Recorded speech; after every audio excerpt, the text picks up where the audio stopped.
This single piece of linen could be the most debated artifact in the world. Is it the true burial cloth of Jesus Christ, or an unsolved medieval forgery so perfect it fools modern science? By the end of this investigation, you will have all the evidence to decide for yourself. We will examine a mysterious image that behaves like a photograph from a time before cameras, and scrutinize a scientific dating test that seemed to solve the mystery, only to create more questions. What does it take for an object to challenge everything we think we know about history? The shroud itself is a single sheet of ancient linen, measuring approximately 14 feet long and just over 3.5 feet wide. Its fabric is woven in a sophisticated herringbone twill pattern, a detail often noted as being unusual for a simple burial cloth from the region and era it supposedly originates from. Upon this cloth is the faint, sepia-toned imprint of a man who appears to have suffered the torturous death of crucifixion. The image shows both the front and the back of the body, laid out head to head, as if the cloth was draped over the front of the corpse and then folded back over the head to cover the back. For centuries, pilgrims viewed this faint, ghostly image with the naked eye, seeing a distorted and somewhat unclear figure. The true nature of the image, however, remained a secret until the year 1898. An Italian photographer named Secondo Pia was granted permission to photograph the relic. As he developed the first glass plate negative in his darkroom, he witnessed something that would send shockwaves around the globe. The negative on his plate was not a vague, shadowy form. It was a perfectly detailed, positive image of a serene and deeply lifelike human face. The faint markings on the cloth were, in fact, a perfect photographic negative, a concept completely unknown to medieval artists. This single development transformed the shroud from an object of pious devotion into a profound scientific enigma. How could a medieval forger, or anyone before the invention of photography, have created an image that only reveals its true clarity and depth when viewed as a negative? Secondo Pia's photographic negative revealed a hidden portrait, but the deeper mystery lay in the very substance of the image itself. What is this faint sepia imprint actually made of? Scientists who have scrutinized the shroud under powerful microscopes discovered something astonishing. The image is not painted on the surface. It does not consist of any pigment, dye, or stain that has soaked into the linen fibers. Instead, the coloration resides only on the absolute topmost microfibrils, the tiny individual strands that make up each thread. This means the image is an incredibly shallow surface phenomenon, thinner than a human hair. If an artist had applied a liquid pigment with a brush, the liquid would have wicked between the threads, following the natural capillaries of the cloth. It would have soaked in, creating a blotchy, blurred image. Yet on the shroud, the image is perfectly crisp, with no such capillary flow. It is as if the linen was merely altered, not coated with anything at all. The coloration itself resembles a chemical change, a precise dehydration and oxidation of the cellulose in the linen. In simple terms, it is as if the cloth was very lightly and uniformly scorched. But this is a scorch unlike any other. A normal scorch from fire or a hot object would cause widespread damage, darkening and brittleness across entire threads. The shroud's image, however, was achieved at an exceptionally low temperature, one that carefully modified only the very surface of the fibers without destroying them. Modern science has struggled to replicate this exact effect. How could a forger or any natural process produce such a precise, photo-negative image through a controlled, superficial scorch that defines the subtle contours of a human body? The method remains just out of our reach, a ghost in the linen that science can see but cannot fully explain. Yet for all its scientific strangeness, the shroud has a history that begins with a very human scandal. We find its first certain appearance not in ancient Jerusalem, but in the 1350s in the small town of Liéry, France. a French knight named Geoffroy de Charny presented the cloth to the local church, and it immediately became a sensation, drawing pilgrims from across the region. But this sudden fame was accompanied by an equally swift and official condemnation. The local bishop of Troyes, Henry de Poitiers, was deeply suspicious. He launched an investigation and discovered the artist who had, as he reported, painted the cloth. Armed with this testimony, Bishop de Poitiers sent a formal report to the Pope in Avignon, declaring the shroud a clever, man-made deception, a painting created for the dishonest gain of the church through pilgrim donations. This is a powerful and direct accusation from a high-ranking church official who was alive at the time, and it seems to slam the door shut on the shroud's authenticity. If a bishop from the 1300s said it was a fake, what more evidence do we need? But the story does not end there. The very fact that such a high-level investigation was needed suggests the image was already perplexing. It was not obviously a painting to the thousands who flocked to see it. Furthermore, the bishop's report raises a tantalizing question. If this was a simple forgery created in the 1350s, why would the forger choose such an incredibly complex and, as we now know, scientifically inexplicable method? Why not use ordinary paint, which would have been completely convincing to everyone at the time? The controversy in Liary forces us to confront a deeper mystery. Was the shroud truly a new creation in the 1350s, or had it simply emerged from hiding? If it existed before this date, where was it for all those missing centuries, and why does its documented history begin with such a cloud of doubt and accusation? That cloud of doubt from 14th century France forces a difficult question. If the shroud is authentic, where was it for over 1300 years before it appeared in Liary? One compelling theory suggests we have been looking for it all along, just not in its full form. The answer may lie in an ancient city called Edessa and a legendary cloth known as the Mandilion. Historical texts speak of a sacred image sent to King Abgar V of Edessa, a ruler who was gravely ill. According to the story, Jesus himself pressed a cloth to his face, imprinting his features upon it. This cloth, the image of Edessa, was then sent to the king, who was miraculously healed upon receiving it. For centuries, this cloth was Edessa's most treasured relic, a square of fabric displaying only the face of Jesus. Then, in the year 544, during a Persian siege of the city, workers reportedly discovered the cloth hidden within a niche above one of the city gates. Its rediscovery was seen as divine intervention, and it was credited with saving Edessa. Now consider the Shroud of Turin. If it were folded in a specific way, doubled over itself multiple times and secured within a frame, what would be visible? Only the face. The theory proposes that the shroud and the Mandilion are one and the same object. The full-length burial cloth was carefully folded and presented for centuries as a square icon showing only the haunting facial image. This would perfectly explain the shroud's missing history. It was not missing at all. It was hiding in plain sight, revered under a different name and identity in a distant land. This idea transforms the mystery. The bishop in France saw a full-length cloth in the 1350s, but the legend from Edessa describes only a face from the 6th century. The Mandilion theory provides a seamless bridge, a plausible reason for the shroud's long silence in the historical record. It suggests that what emerged in France was not a new forgery, but an ancient relic finally revealing its true, shocking nature. The Mandilion theory provides a compelling backstory, but the shroud's documented journey truly begins in France.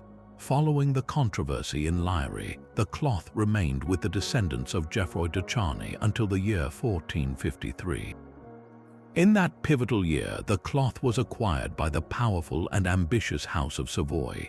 This royal family saw the shroud not just as a relic, but as a powerful symbol of divine favor, a sacred treasure to cement their dynasty's prestige. To house their new possession, they built a special chapel in their capital, Chambéry. It was here, locked away in a silver chest, that the shroud would face its greatest physical trial. On the night of December 4, 1532, a devastating fire broke out in the chapel. Flames engulfed the choir area, and the intense heat began to melt the silver chest that contained the folded linen. Before the cloth could be completely consumed, a quick-thinking Franciscan priest and a local blacksmith rushed into the blazing chapel. They used a hammer and a crowbar to pry open the partially molten chest, saving the shroud at the last possible moment. The damage, however, was done. A single drop of molten silver fell from the lid of the chest, burning right through the many folded layers of the cloth. This single event created the series of identical, symmetrical burn marks that are so visible on the shroud today. The efforts to douse the fire also left large, triangular water stains across the linen. These scars from the fire are not flaws. They are a crucial part of the shroud's biography, a permanent record of its brush with destruction. After this traumatic event, the cloth was carefully repaired by a group of Poor Clare nuns who patched the burn holes and backed the entire shroud with a reinforcing cloth for its protection. Finally, in 1578, the shroud was moved to its permanent and current home, the Cathedral of St. John the Baptist in Turin, Italy, where it has resided ever since, guarded in a specially designed, climate-controlled reliquary. This journey from a near disaster in a French chapel to an Italian cathedral vault sets the stage for the next great challenge the shroud would face, not from fire but from the cold, hard gaze of modern science. For centuries, the faint image on the shroud was viewed directly, a ghostly, almost indistinct figure that required faith to interpret. That all changed on the night of May 28, 1898, in a quiet darkroom in Turin. An Italian lawyer and amateur photographer named Secondo Pia had been granted a rare privilege to take the first official photographs of the sacred cloth. The task was daunting and the conditions were far from ideal. Working with the clumsy equipment of the era, using the weak, flickering light of magnesium flares for illumination, he managed to expose two large glass plate negatives. Later, alone under the dim red glow of his darkroom lamp, he began the developing process, immersing the glass plate in its chemical bath. He expected to see the familiar faint sepia stains of the shroud slowly emerge on the negative. What he saw instead made his hands tremble and his heart pound. As the image clarified on the plate, it was not a negative of a vague, shadowy form. Staring back at him was a perfectly detailed, positive image of a serene and lifelike human face. The faint markings on the cloth itself were not the final picture. They were the negative. In a single, breathtaking moment, Secondo Pia realized that the true portrait had been hidden in plain sight for nearly 2 millennia, a secret that could only be unlocked by the technology of a new age. His discovery instantly transformed the shroud. It was no longer just a medieval relic for pilgrims. It was now a profound scientific riddle. How could a forger from any era before the invention of photography have created a perfect, biologically precise negative image? A concept that simply did not exist in the artistic or scientific vocabulary of the ancient or medieval world. The ghost in the linen had finally revealed its true face, and it was more human, more vivid, and more mysterious than anyone had ever dreamed. The ghostly negative revealed by Secondo Pia demanded a new kind of investigation, one that moved beyond the camera and into the very atoms of the linen itself. That opportunity finally arrived in October of 1978. For 120 consecutive hours under the vaulted ceilings of the Royal Palace in Turin, a team of American scientists took their turn. This was the Shroud of Turin Research Project, or STURP, a group of top-tier physicists, chemists, and forensic experts who arrived with a singular mission: to treat the cloth not as an article of faith, but as a silent crime scene. Their equipment was a multi-million-dollar arsenal of the most advanced non-destructive technology available. They brought portable X-ray fluorescence units to probe its elemental composition. They used ultraviolet and infrared spectroscopes to analyze the chemistry of its faint stains. They employed high-resolution microscopes and powerful macrophotography rigs to document every fiber, every weave, every mysterious particle lodged in the threads. This was not a pilgrimage, it was a scientific siege. The team worked around the clock in shifts, their instruments humming around the silent, enigmatic cloth. They were determined to answer with cold, hard data the fundamental question that had haunted centuries. What created the image? Was it paint, pigment, or some form of medieval trickery? Or was it something else entirely, something that defied all known methods of artistic reproduction? The stage was set for a verdict from science itself, a verdict that would come not from a single test, but from a symphony of data collected under the relentless, unforgiving gaze of modern forensics. The silent vigil of the American scientists in 1978 yielded its first major revelation in the blood. Their spectroscopic analysis, a technique that identifies materials by the unique light they absorb, delivered a stunning verdict. The dark stains on the linen were not paint, not plant dye, not any known artistic pigment. They contained hemoglobin, the iron-rich protein that carries oxygen in our blood, along with other biochemical components like bilirubin, a substance that increases in the body under extreme physical trauma. This was not a suggestion of blood, it was a chemical fingerprint confirming it. Yet the true masterstroke of this forensic investigation lay in the bloodstain's precise behavior. The scientists observed that many of the flows, particularly those from the wrist and the wound in the side, were surrounded by a clear, distinct halo. These are known in forensic pathology as serum retraction rings. When real blood seeps from a wound, it begins to clot. The clear, yellowish liquid part of the blood, called serum, is slowly squeezed out from the clotted mass and wicks outward into the cloth, leaving a visible ring around the darker, central clot of red blood cells. This is a microscopic process, a detail of human biology that was completely unknown to medieval medicine. No forger in the 1300s, no matter how skilled, would have known to paint this subtle, scientifically accurate detail. They would have simply painted a solid, dark red stain. The presence of these serum rings points to a single, inescapable conclusion. The blood on the shroud seeped from real wounds on a real human body, clotting and separating exactly as forensic science predicts. This finding alone pushes the mystery to a new level. It suggests the image is not merely a representation of a crucified man, but a potential forensic record of one. And if the blood is real, what then of the faint, ghostly body image that holds it? While the forensic evidence pointed to a real human tragedy, another line of inquiry was taking root, one that would trace the shroud's path not through blood but through flowers. In 1973, a Swiss criminologist and botanist named Max Frey was given a unique opportunity.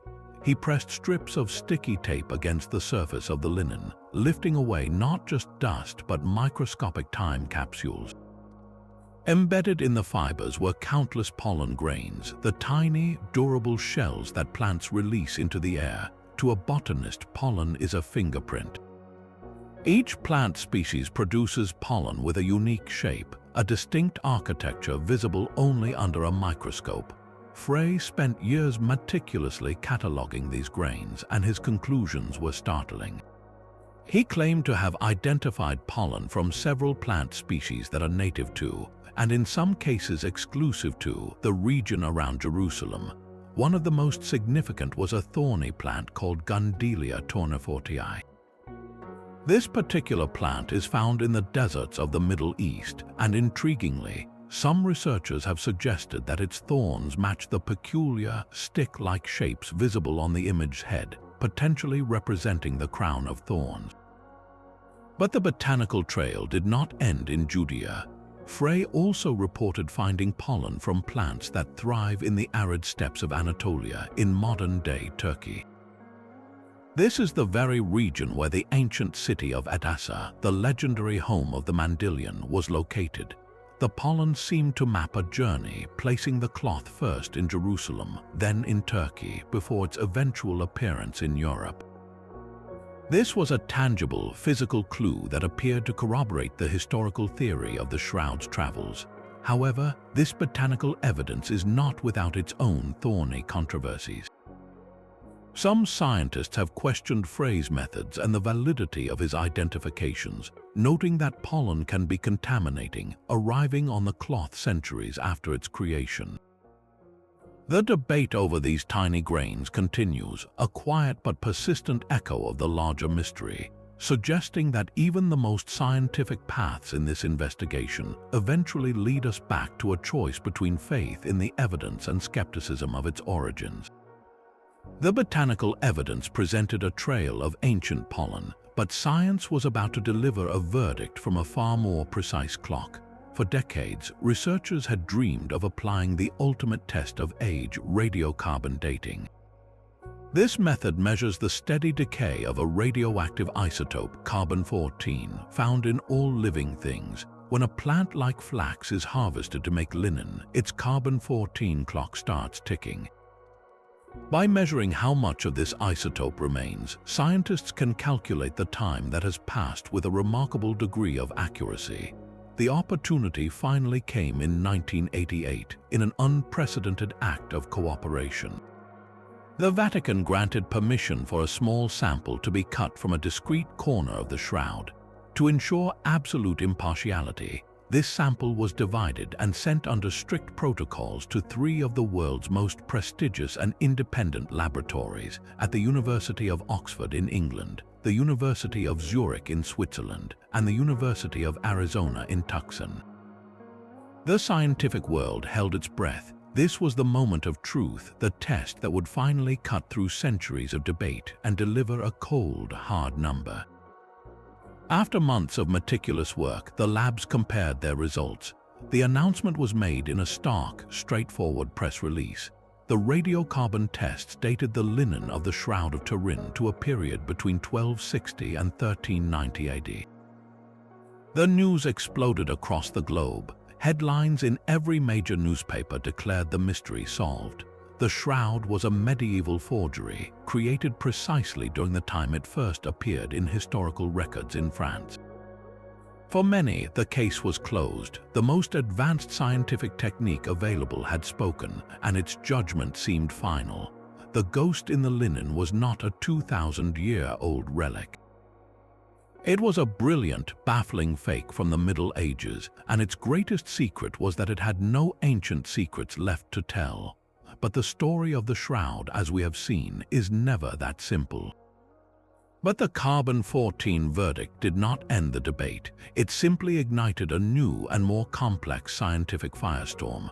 Almost immediately, other researchers began to raise pointed questions about the testing process itself. Their central argument was contamination. Could something have fundamentally altered the linen's carbon signature, making it appear centuries younger than it truly is? One of the most compelling theories focuses on the fire of 1532. We know the shroud was nearly consumed by flames and that dousing the blaze left it soaked with water.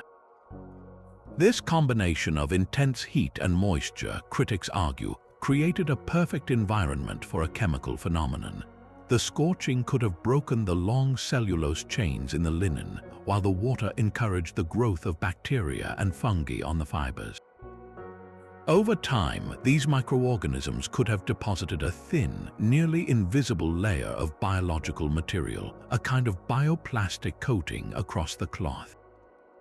Modern carbon dating assumes the sample being tested is pure, but if the shroud's fibers were coated with a layer of newer carbon-based bacteria from, say, the 16th or 17th centuries, the test would inevitably yield a much younger date, effectively averaging the ancient linen with its more recent microbial passengers.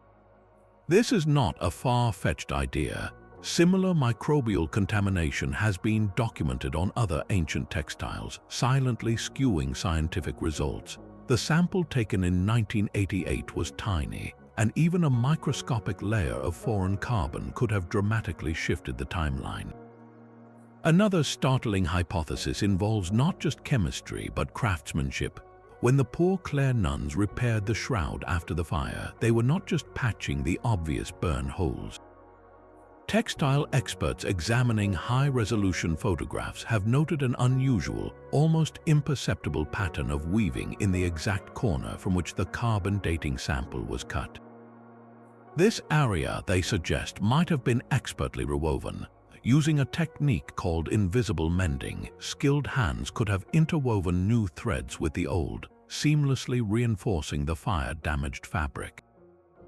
If the scientists, working under immense pressure and strict limitations, accidentally cut their sample from a section that contained even a small percentage of these newer medieval threads, the radiocarbon date would be irrevocably skewed toward the time of the repair, not the original creation. The labs tested a composite sample, a mix of fibers, and would have gotten an average date. So the question remains, did the carbon dating test the true Shroud of Turin, or did it test an ingenious, unseen repair job from the 1500s? These possibilities do not prove the shroud is authentic, but they do something perhaps more important. They prove that the science which seemed to close the case may have been interpreting evidence that was far more complicated than anyone realized. Yet the debate over the carbon sample only fueled the desire for new evidence, leading investigators to the very structure of the cloth itself. Modern textile analysis has turned a forensic eye on the shroud's unique herringbone weave, that distinctive zigzag pattern running through the linen. When experts compared this weave to textiles found in the ancient fortress of Masada, a stronghold in Judea that fell to the Romans in the 1st century, they found a startling match. The specific 3-to-1 herringbone twill pattern of the shroud is not just similar, it is identical to fabrics recovered from that site, fabrics definitively dated to the time of the Jewish revolt. This is not a common medieval weave. It was, however, a known and documented style of high-quality linen from the precise region and century in which Jesus of Nazareth lived. The cloth itself, in its fundamental architecture, whispers an origin story that points directly to 1st century Judea, a story that contradicts the medieval date stamped by the carbon tests. The investigation then moved from the threads to the microscopic world they carry. Recent DNA analyses of the countless dust particles vacuumed from the shroud's surface have painted a breathtaking genetic portrait. The cloth is a virtual ark carrying plant DNA from species found across the globe, a genetic echo of its long journey from the Middle East through Europe. More compelling still is the human DNA recovered. Scientists have identified genetic markers known as haplotypes that are profoundly common among populations native to the Middle East, specifically groups from the areas around Jerusalem and the Galilee. This genetic footprint does not prove the identity of the man in the cloth, but it powerfully situates him. It tells us that the person whose body left this image, whose blood stained these fibers, carried a genetic heritage rooted in the very soil where the Gospels are set. How does a medieval forger in France create an image that is not only a perfect photographic negative and a precise forensic document, but also one that is woven in a 1st century style and carries the ancient DNA of a Middle Eastern man? Each new answer from science seems to unravel another layer of the mystery, leaving us with a puzzle that grows more profound with every discovery. The man in the linen is not a vague silhouette but a detailed forensic document. He stands approximately 5 feet and 10 inches tall with a powerful, well-proportioned physique, suggesting a life of physical labor. His hair is long, falling to his shoulders, and he wears a beard and a mustache. But it is the evidence of his suffering that is etched into the image with chilling precision. His back, chest, and legs are covered with over 100 distinct wounds. These are not random lacerations. Each one is a small, dumbbell-shaped mark, a pattern exactly matching the Roman flagrum, a whip specifically designed with 2 or 3 leather tips, each tipped with pieces of bone or metal to tear the flesh. The entire surface of his body appears to have been systematically scourged. The wounds on his back even overlap in some areas, suggesting a brutal, relentless flogging by not one, but two soldiers standing on either side. The trauma continues to his head. His face is severely bruised and swollen, with one cheek noticeably larger than the other, consistent with repeated blows. His nose appears to be broken. On his scalp, dozens of small, puncture-like wounds circle the back of his head, as if from a cap of sharp thorns pressed into his skin. But perhaps the most telling anatomical detail is found at his wrists. The image clearly shows a single, large wound penetrating the wrist itself, not the palm of the hand. For centuries, artists depicted the nails through the palms, but modern medical science and historical practice confirm that the palm cannot support the weight of a human body. The nail must pass through the space between the small wrist bones, a spot known as the space of destot, which would securely anchor the body to the cross while also severing the median nerve, causing the thumbs to contract inward, a detail curiously absent from the shroud's image where the thumbs are not visible. Finally, there is the wound in his side, a large, elliptical gash between the fifth and sixth ribs. This is a post-mortem injury, as evidenced by the clear separation of blood and serum in the stain, and it aligns perfectly with the thrust of a Roman legionary's lance. From this wound, a flow of blood and watery fluid has seeped downward, creating a stain that has been analyzed and confirmed to be consistent with pleural effusion fluid, the buildup that can occur in the chest cavity after a traumatic death like crucifixion. Every single injury, from the top of his head to the soles of his feet, is not merely consistent with, but forensically specific to, the Roman method of crucifixion as described in the accounts of the Passion of Jesus. The ghost in the linen is a map of torment, a silent witness whose wounds tell a story that aligns, point by agonizing point, with a 2,000-year-old narrative. This single wound in the wrist, so clearly depicted on the linen, strikes at the heart of the forgery debate. For centuries, Christian art is filled with a powerful, consistent image, the nail driven squarely through the palm of Jesus' hand. This is how every medieval painter, every stained glass artist, every sculptor envisioned the crucifixion. It is a visceral and heartbreaking image, but from a medical and engineering standpoint, it is fundamentally flawed. The human hand is a complex structure of small bones, tendons, and muscles, but the palm itself is not a solid anchor. It is simply not strong enough to support the entire weight of a grown adult's body. If a nail were driven through the palms, the sheer force of gravity would cause the hands to tear open, ripping through the soft tissue between the fingers. The body would simply pull free from the cross. The Romans were brutal, but they were also practical engineers of death. They needed a method of execution that would keep the victim suspended for hours, even days. Their solution was both gruesome and anatomically precise. They drove the nail through the wrist through a specific, sturdy cluster of bones called the carpal bones. More specifically, the nail would pass through an area known today as the space of destot, a narrow gap between these small wrist bones. This location is a perfect anatomical gateway. It is strong enough to bear the body's weight without tearing, and critically, it severs the major median nerve. This nerve damage causes an involuntary, powerful contraction of the thumb into the palm. Look closely at the shroud's image. The man's hands are folded, but his thumbs are not visible. They are pulled inward, hidden from view, a subtle detail that matches the expected trauma of a wrist impalement. This is a piece of medical knowledge completely lost to the medieval world.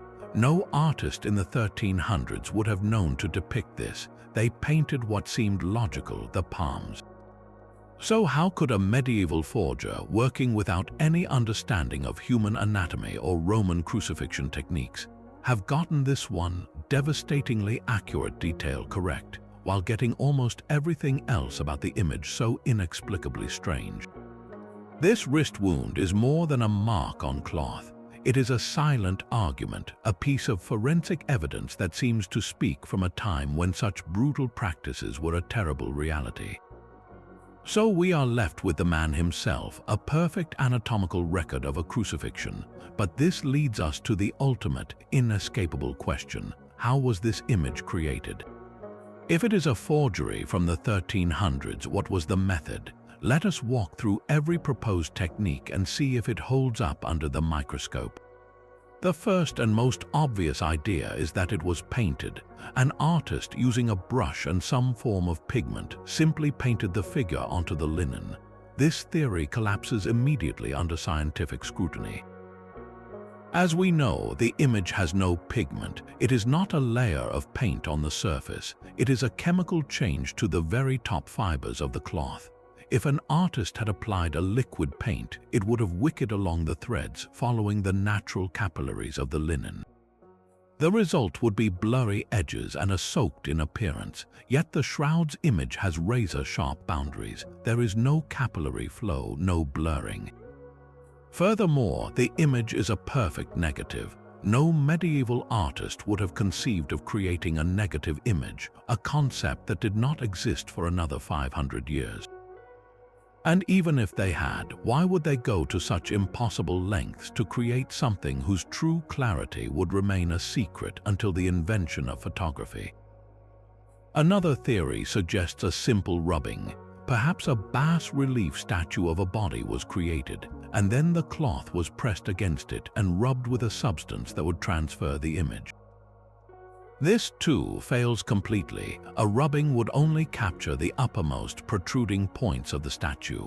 It would have no depth information. It would be a flat, two-dimensional representation. The shroud's image, however, contains encoded three-dimensional data.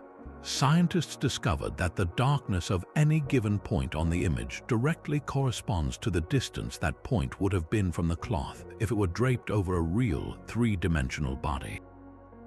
The nose, which would have been closest to the linen, is darkest. The eye sockets, which would have been furthest away, are the faintest. This is not an artistic shading technique. It is a precise, mathematical relationship between cloth body distance and image intensity, a relationship that was only discovered by analyzing the image with modern computer software. A simple rubbing from a statue could never produce this effect. Some have proposed a form of early photography, perhaps using a camera obscura and a light-sensitive chemical. But this idea is anachronistic in the extreme. The principles of photography were not understood until the 19th century.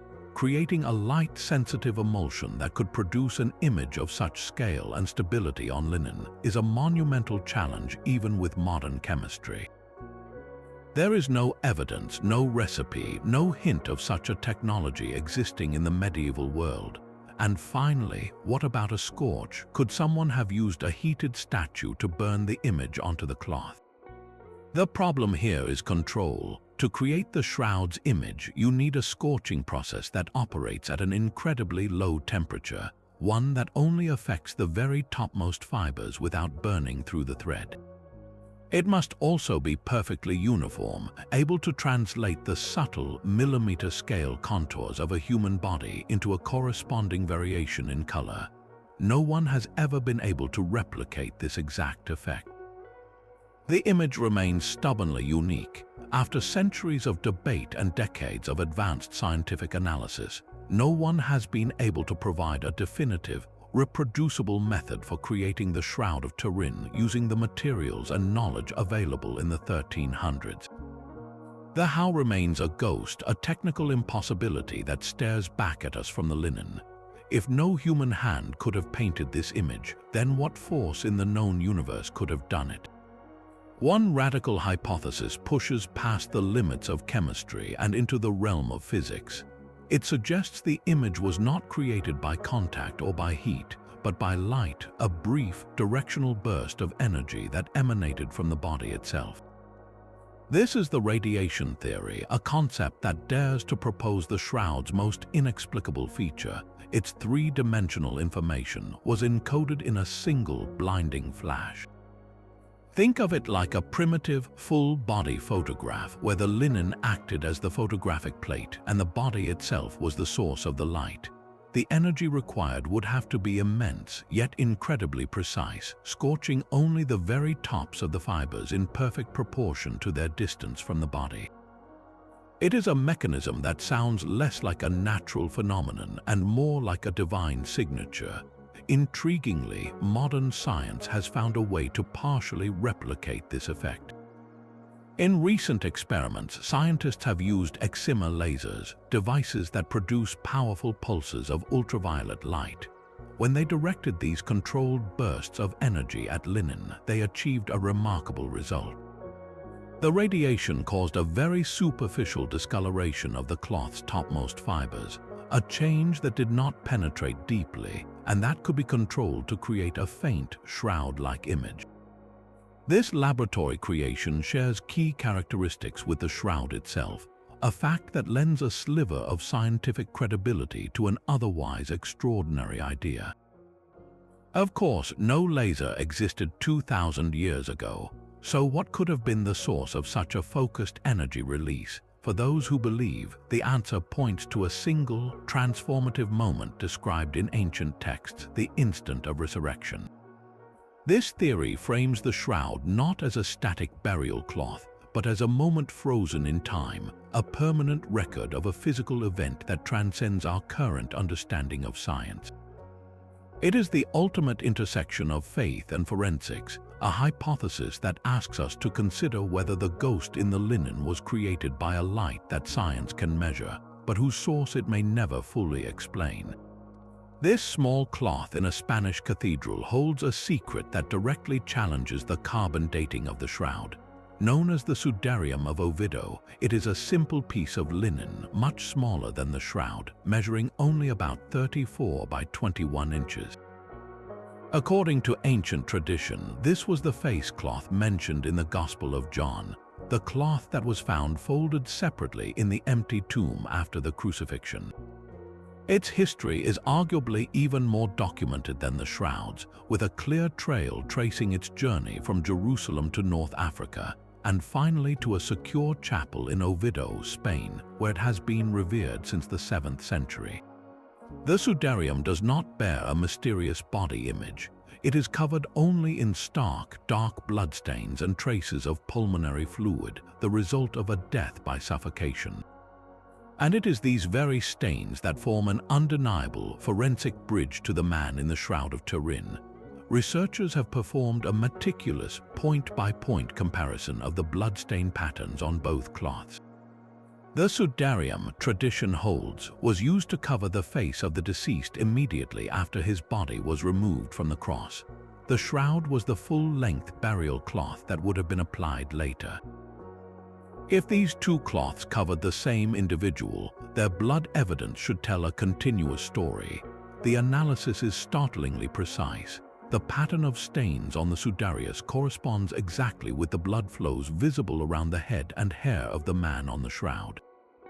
When the sudarium is superimposed over the facial image of the shroud, the stains align perfectly with the wounds on the back of the head, the trickles from the scalp, and the flows from the broken nose. Even more compelling is the forensic timeline they reveal. The blood on the sudarium shows a distinct separation of blood and serum, indicating the cloth was placed on the body while the heart was still pumping or very shortly after death. The shroud, by contrast, shows post-mortem blood flows that are consistent with a body that has been moved and repositioned. This sequence fits the biblical narrative perfectly.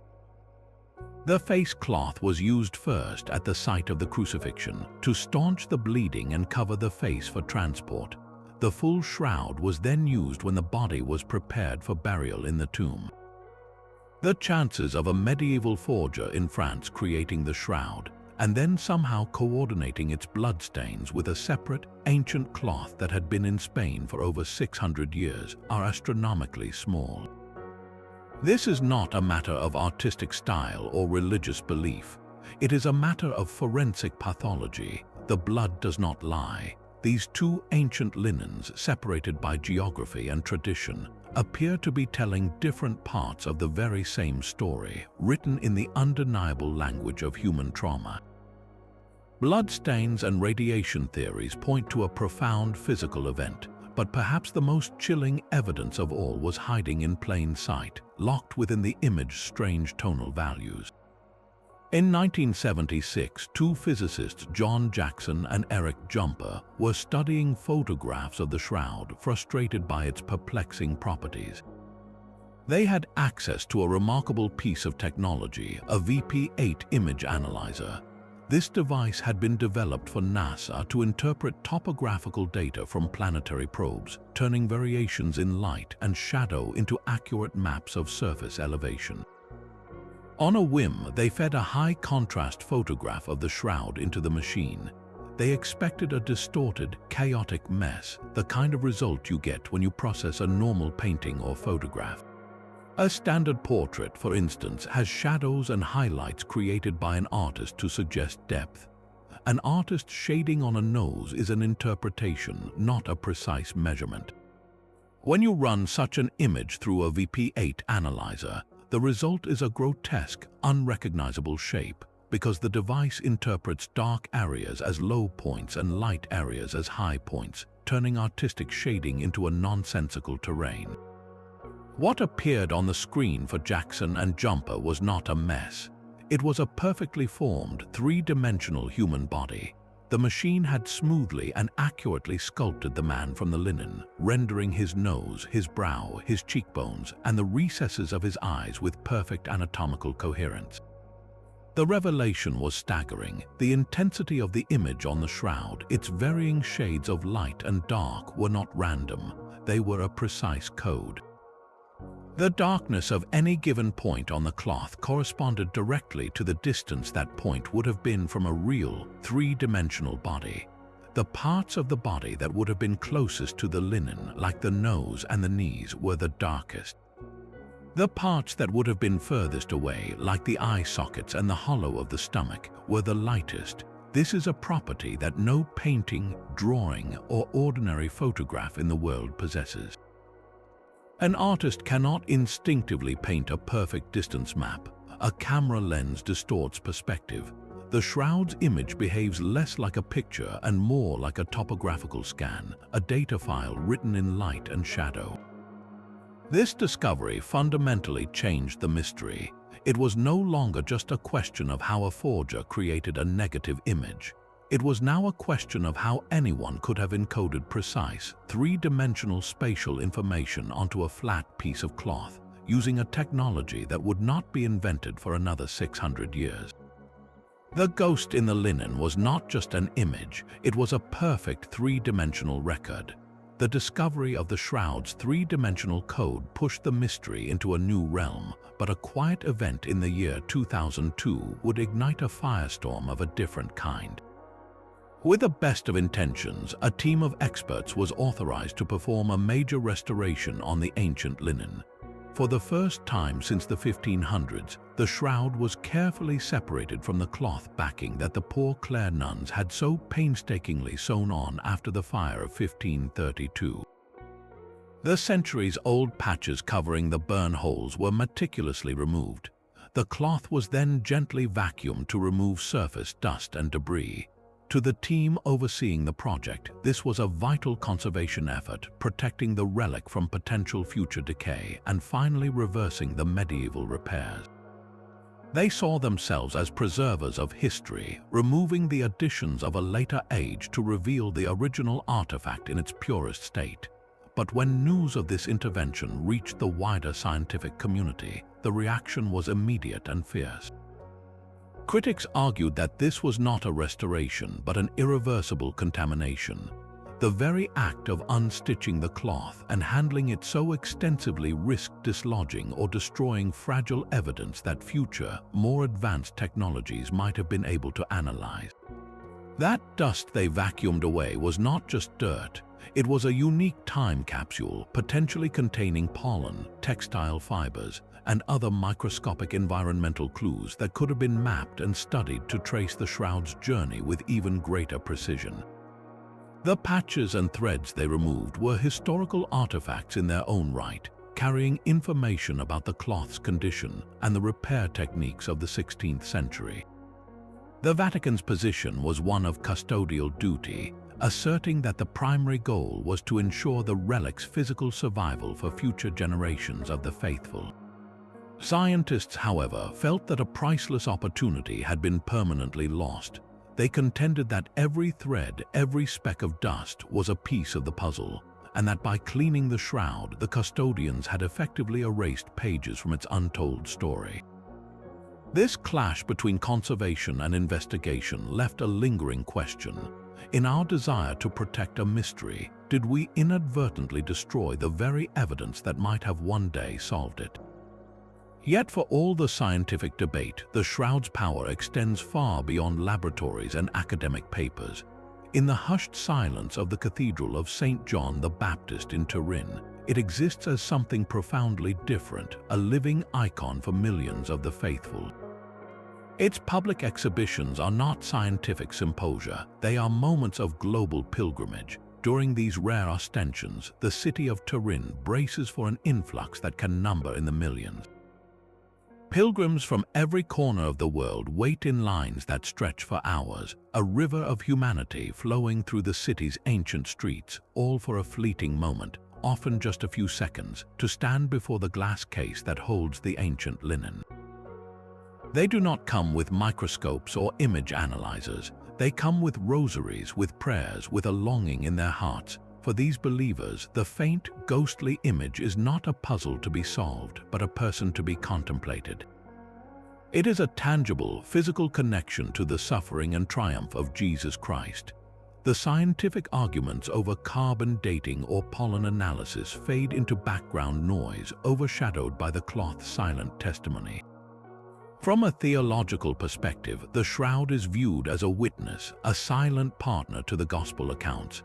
Every detail that science finds perplexing, the scourge marks, the pierced wrist, the wound in the side, is for a believer a confirmation.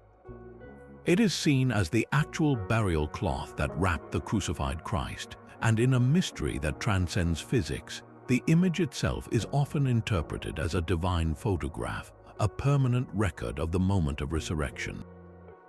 The debate over how the image was formed is secondary to the overwhelming question of who the man is. In this light, the shroud is more than an artifact. It is a bridge across 2,000 years, making an ancient story immediate, physical, and real. It asks a question not of science but of spirit, and for those who stand before it, the answer is written not in data but in faith. The challenge of recreating the shroud has become a modern scientific obsession, a high-stakes puzzle where success means unraveling one of history's greatest enigmas. In 2009, Italian chemist Luigi Gallascelli stepped forward with a seemingly straightforward solution. He proposed that a medieval artist could have created the image using a simple rubbing technique. His method involved laying a linen cloth over a volunteer who was coated in a red ochre pigment, and then gently rubbing the cloth with a device that had a faintly acidic residue. The result was a faint, ghostly image that from a distance bore a superficial resemblance to the shroud. Gallascelli declared the mystery solved, a clever but ultimately simple artistic trick.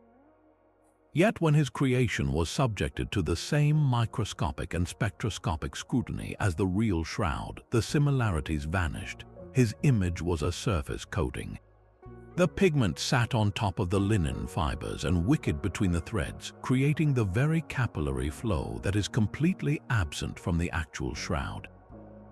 His method also failed to replicate the perfect negative quality of the image, and it contained none of the three-dimensional information encoded in the original. It was a convincing artistic impression, but it was not a scientific match. It explained how someone might create a shroud-like image, but not the Shroud of Turin itself.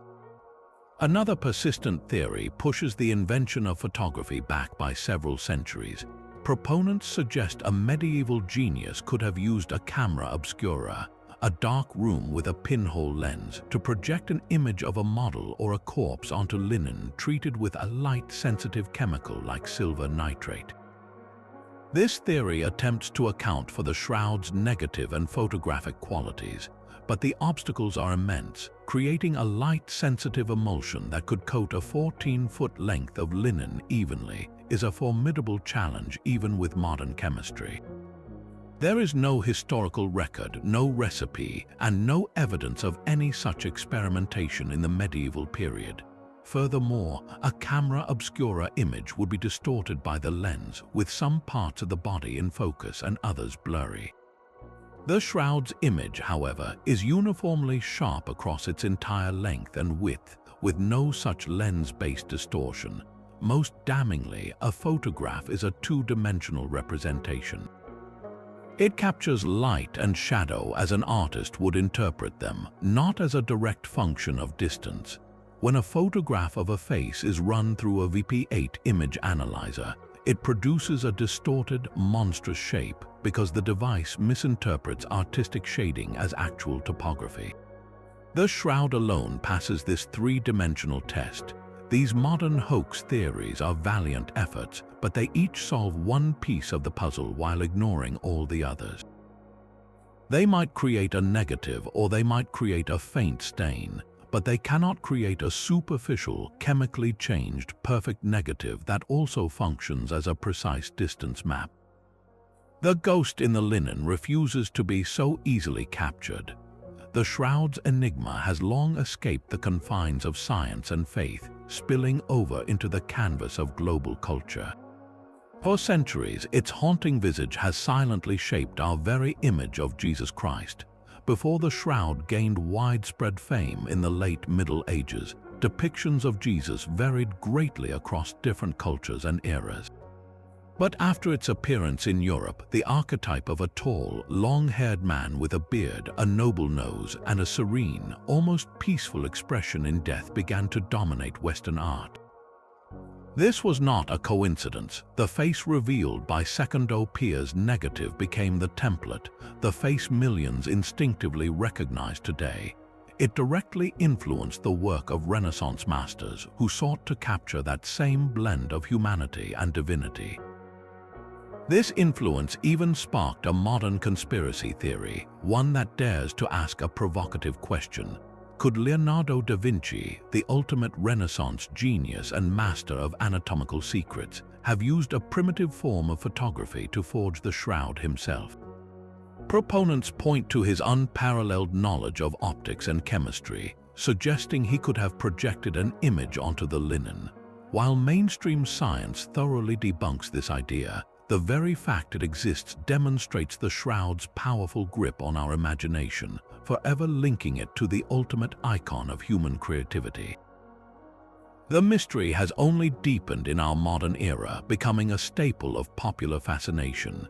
It has been a central plot device in blockbuster films like the documentary-style thriller The Silent Witness, and it has fueled countless television specials and best-selling novels, from Dan Brown's intricate puzzles to Julia Navarro's historical epics.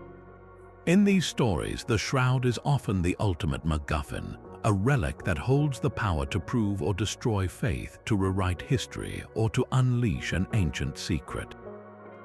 It is no longer just a linen cloth in an Italian cathedral. It has become a universal symbol, the world's most famous historical and religious mystery. This cultural journey from the sacred halls of the Vatican to the bright lights of Hollywood proves one thing. The ghost in the linen speaks to something fundamental in us, a deep-seated need to question, to seek, and to wonder about the thin veil between what we can prove and what we dare to believe. So we stand before a mystery that has defied every attempt at a simple answer. The most profound questions about the Shroud of Turin remain stubbornly unresolved. How was the image formed? What is the true age of the linen? And who was the man whose agonizing story is etched into its fibers?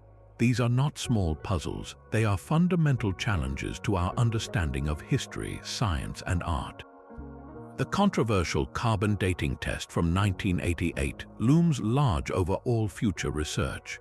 Many scientists argue that a new, more careful test is not only possible but essential. They propose using a single thread or even micro samples from multiple, undisputed locations on the main body of the cloth, far from the potentially rewoven edges.